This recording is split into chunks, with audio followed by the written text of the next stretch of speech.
आपने श्री जगन्नाथपुरी के मंदिर के विषय में अनंत रहस्यमय कहानियां सुन रखी होंगी, लेकिन जैसी हम आज आपको बताने जा रहे हैं वह बहुत विलक्षण अति दुर्लभ है।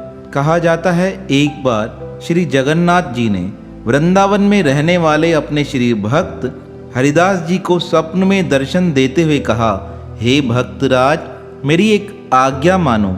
श्री हरिदास जी उठकर बैठ गए, क्योंकि वह स्वप्न में आदेश थे। पहले तो उन्हें यकीन नहीं हुआ, फिर उन्होंने नेत्र बंद करके देखा कौन मुझे पुकार रहा है।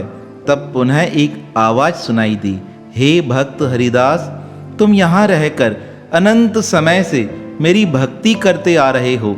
हमारी इच्छा है कि आप जगन्नाथपुरी दर्शन करने आइए।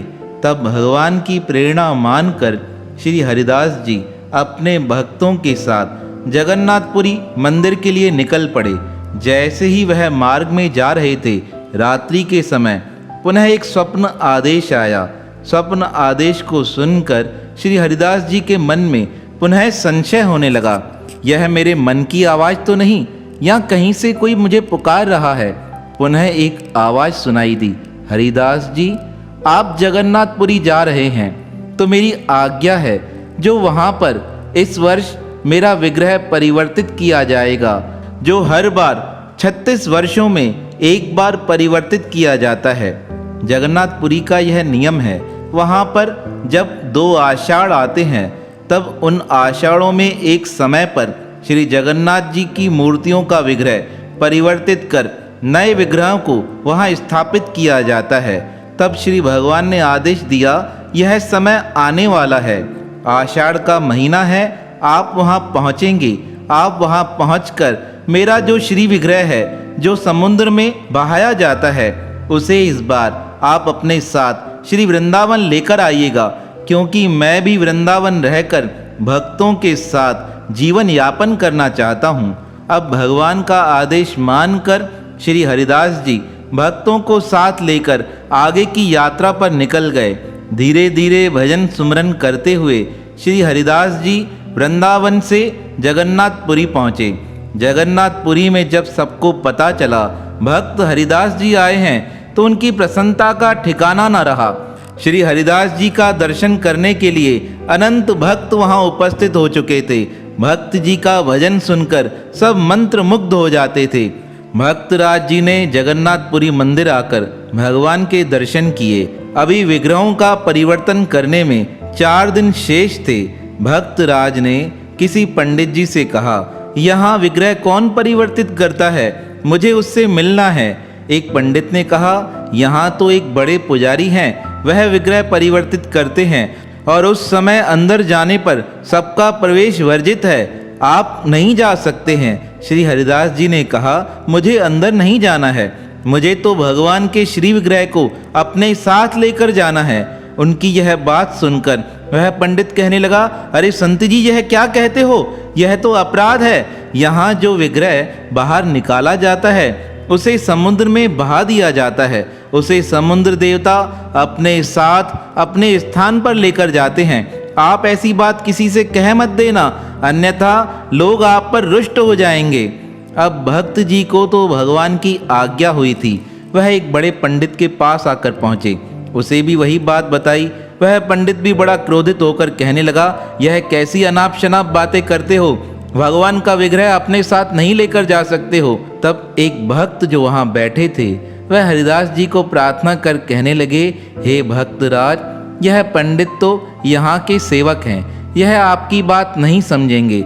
अगर आपको कुछ निवेदन करना है तो आप जगन्नाथपुरी के राजा के पास जाकर सारी बात बताइए। अब भक्त हरिदास जी कुछ शिष्यों के साथ राजा के महल में पहुँचे। राजा ने उठकर श्री हरिदास जी को सम्मान देते हुए प्रणाम किया।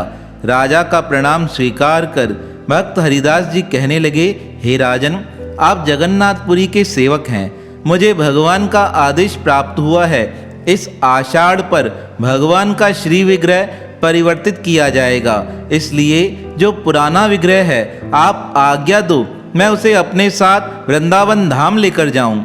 उनकी यह बात सुनकर राजा को क्रोध आ गया। राजा कहने लगा, यह आप कैसी बातें करते हैं, अनादि काल से यह परंपरा चलती आ रही है। जो भगवान का पुराना श्री विग्रह होता है उसे समुद्र में प्रवाहित किया जाता है।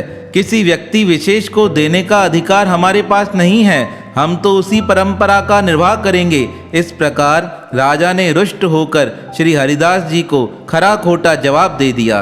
अब भक्त हरिदास जी मन से दुखित हो समुद्र के किनारे आकर बैठ गए।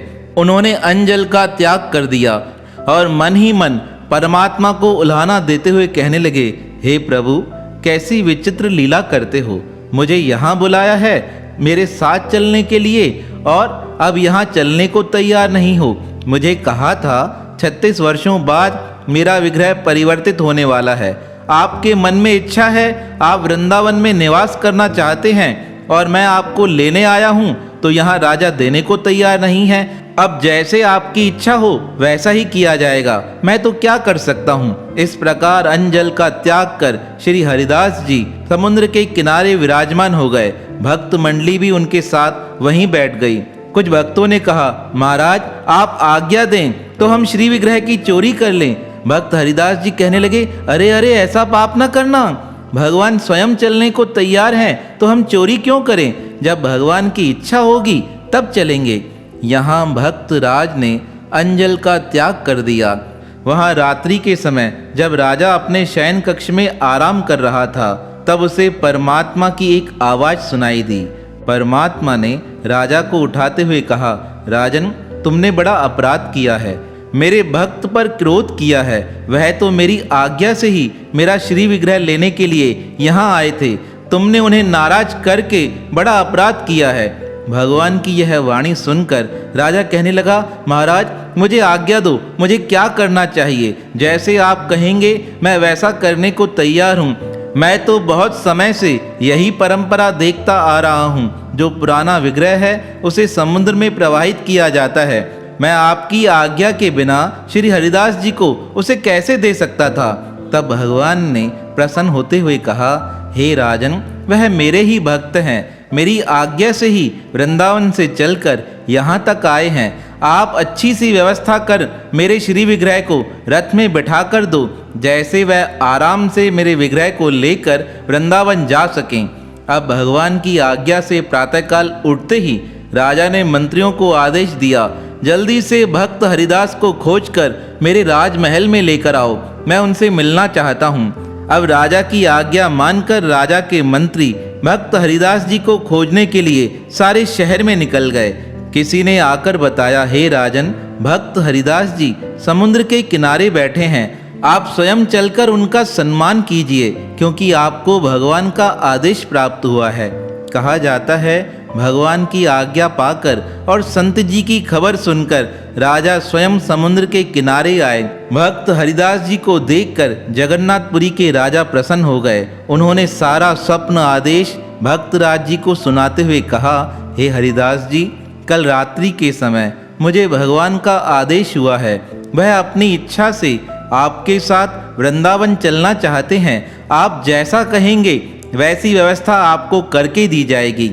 यह बात सुनकर भक्त हरिदास जी बड़े प्रसन्न हो गए। उनके आंखों से आंसू बहने लगे।